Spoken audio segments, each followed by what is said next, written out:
bi ñuy door match bi c'était 50-50 dans la mesure où France moo nekkoon meilleure attaque du tournoi ci kaw Espagne nekk meilleure défense du tournoi ci kaw France donc opposition lañ doon xaar ñu defoon 50-50 au début Fuente dafa lekk Deschamps tactiquement de la Fuente dafa lekk Deschamps tactiquement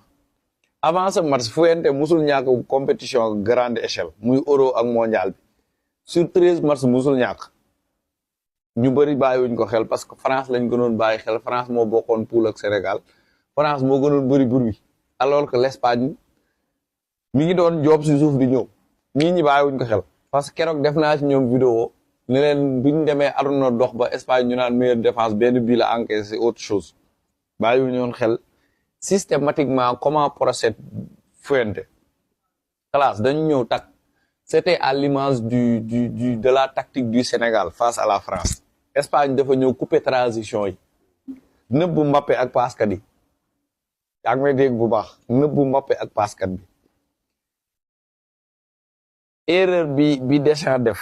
c'est de sortir Rabiot c'était le seul joueur qui existait pendant 45 minutes ci équipe effective France bi yëpp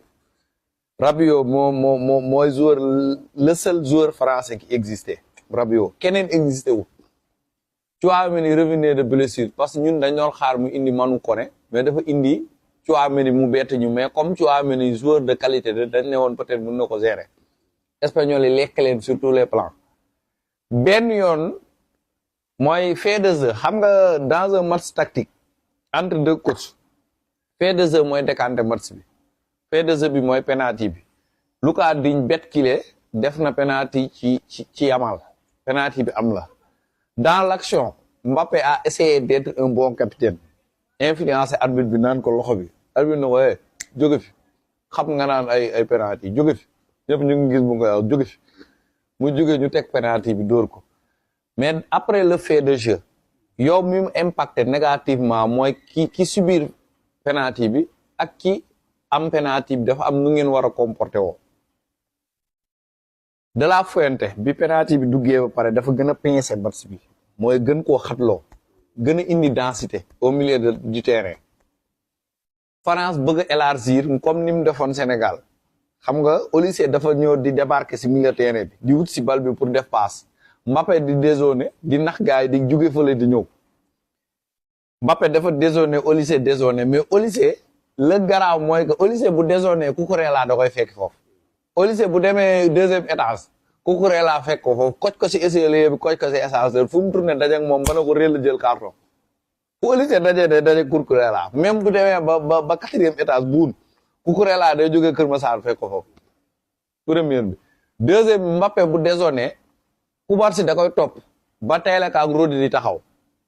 dans un premier temps Mbappé rëcc na ñu paas ko xam nga Olise mënatu koo paas parce que amoo benn yoon fu Olise passé Mbappé Dembélé bu débordé Poro da koy topp yaa ngi may dégg bu Poro toppee ba débarqué mu bàyyi ko ak Fabien Ruiz maanaam xañ leen lépp benn yoon lañ paas bu Mbappé contrôlé teggi Cubarsí daw fatt ko te ka pour wax na Cubarsí non booy bi yàlla ko yàlla la fal ca classe âge bi mu am ak xeetu défense bi muy défense Mbappé bu nga ko coupé da koo koj fattu ko kaay Mbappé yokku xam nga yokku vitesse lay def mu yokku Laporte wiiri koj ko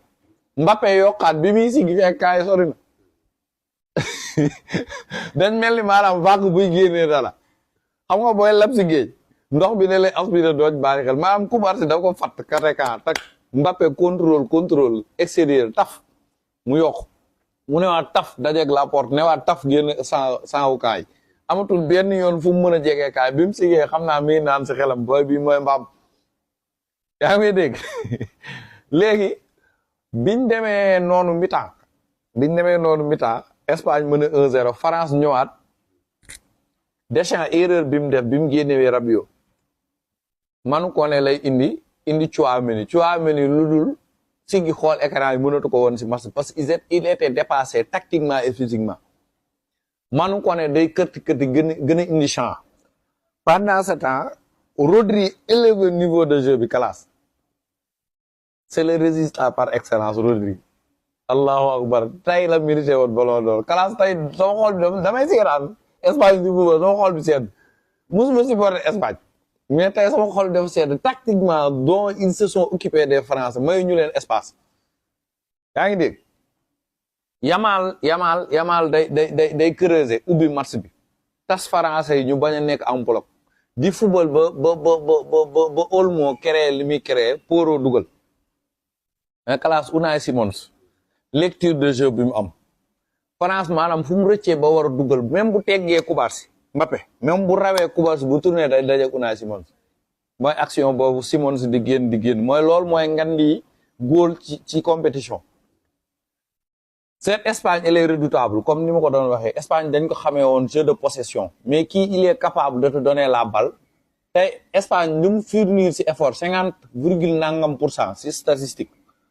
alors qu'il n'avait pas la balle effort bu ñu fournir plus de 50% d'effort alors qu'ils n'avaient pas la balle c'est là qu'ils sont dangereux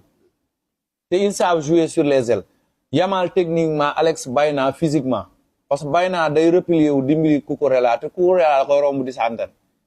Yamal Poro soxlawul mu koy romb lu bëri parce que Yamal il est assez technique pour ça profil yi dañoo wute si excentré Yamal il est technique Alex Baena il est technique mais physique parce que effort défensif yi da koy def Oyarzabal mooy xeetu joueur yoo xam ne par excellence mun nañoo football ba bàyyi football doo leen bàyyi xel mais ils sont académiques mooy joueur yooyu di yaru ba ñuy jeexal ils sont académiques joueur école lañ mun nañoo baraaye 90 minutes baraay bi du deñ Oyarzabal mun nga tour bi mun na la réer mun nga ko bàyyi xel si match ba keroog mu lay rey Merino aussi la même chose day dugg nga naan kii milieu terrain wala maam de la fuyante il a mangé des champs footballistiquement sur tous les plans sur les airs sur les mers si coins yi si tribune yi si toilettes yi fépp la ko lekk tellement félicitations à l'Espagne ils ont fait un excellent match tactiquement classe félicitations de la Fuente même Deschamps ne démérite pas parce que def na 3 demi-finales d'affilée c'est quelque chose bilan c'est positif parce qu'on ne gagne pas chaque jour comme Aladji Goro mi ngi ko doon wax sànq dans ses textes Guardiola a fait plus de 10 ans si di benn Ligue des Champions la jël Deschamps bravo tu as fait quelque chose pour la France tu as redoré le blason de la France après l'échec de Krishna defaraat nga équipe bi yëpp joob nga macha allah félicitations à l'Espagne vu que ñu gis finale bu neex man